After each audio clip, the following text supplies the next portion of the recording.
In Chapter 8, we're going to talk about solutions and mixtures. First, we're going to have to look at some definitions and kind of remind ourselves of a few things that we learned earlier in the semester. First of all, pure substances, as you recall, are elements or covalent or ionic compounds. And so they are just what it sounds like, pure things, just one thing, an element or a compound, and they're all the same thing, like salt or whatever. It's just you have a certain amount of that, and so that's a mixture. Most of the, a pure substance, sorry. Most of the things, though, that we come in contact with are not just pure substances. They're mixtures of those substances, and they can be either heterogeneous or homogeneous. A heterogeneous is not uniform throughout the sample. Homogeneous is uniform composition throughout the sample. A solution is a homogeneous mixture.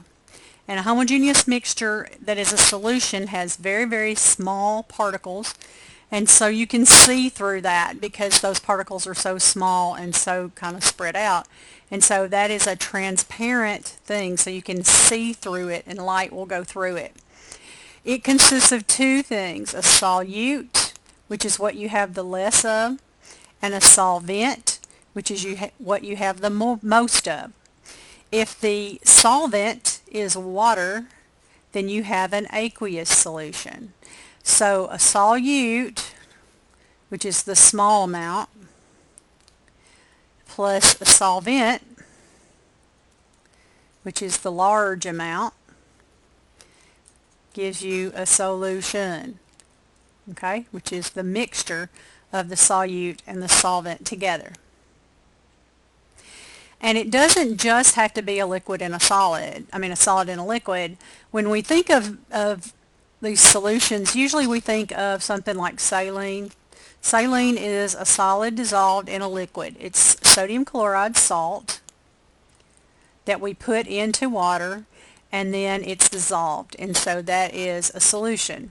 But you can also have solutions with two or more gases mixed together, like air. Breathing air is a solution or a mixture. And dental fillings, these are the old-fashioned kind, which is a liquid and a solid. You have mercury, which is a liquid at room temperature, and silver, which you melt, and you put those two together, and then when they solidify, it makes these silver-looking fillings that are in people's teeth, and they're very, very strong, and they will stick to the teeth, but they have enough movement because of the mercury part that they don't, they're not brittle, and they don't bend, and they don't fracture and all that. So by mixing those two things together, it makes it very strong. Two other types of mixtures that we might encounter are colloids and suspensions. Colloids are homogeneous mixtures with particles that are larger than the solution, and so it gives it more of an opaque appearance. So you can still kind of see through it, but it looks kind of murky. And but it stays like that. It won't settle out. Those solids are going to be in there, and so you can't filter those out. When you try to put it through a filter, it's not going to take those out because those are really dissolved in this homogeneous mixture. A suspension, on the other hand, is a heterogeneous mixture that contains even larger particles that are suspended in the liquid.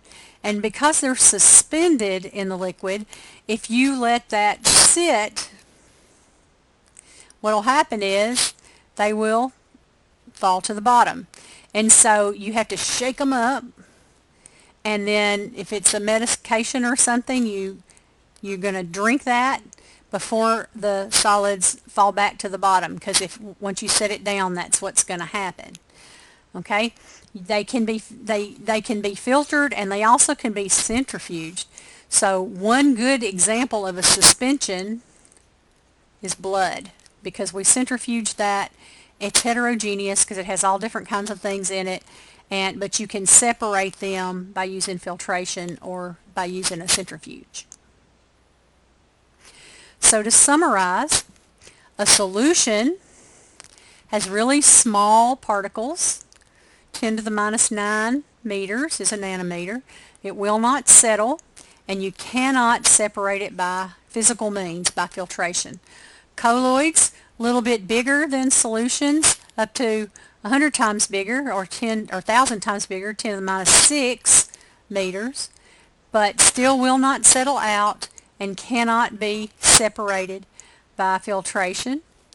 And finally, a suspension, which has the largest of them all, greater than 10 to the minus 6 meters, which will settle out because the particles are so large, and so we can also filter or centrifuge those. And so remember that these are homogeneous and this is heterogeneous.